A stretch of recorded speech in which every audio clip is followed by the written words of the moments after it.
Long before engines roared, before factories breathed, one shape quietly changed the course of history. A perfect circle, with teeth. It didn't just make things move.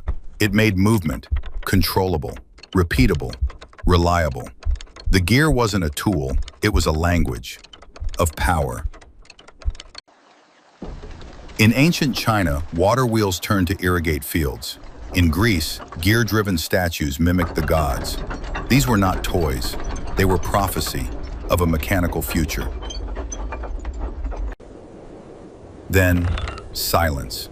Civilizations fell, machines rusted, and the knowledge turned to dust. For centuries, the world forgot how to turn.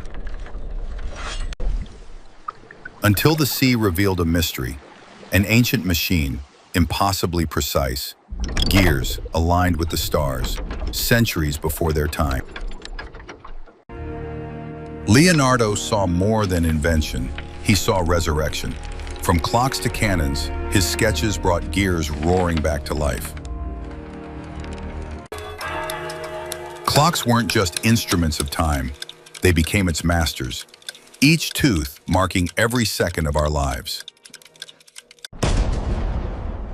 In war, gears grew cold and calculating.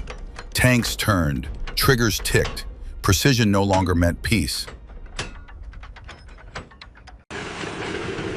Then came the machines, looms, steam, assembly lines.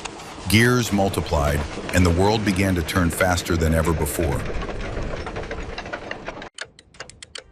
Today, they're invisible, behind the walls, inside your watch, beneath your car, still turning, still serving, still essential.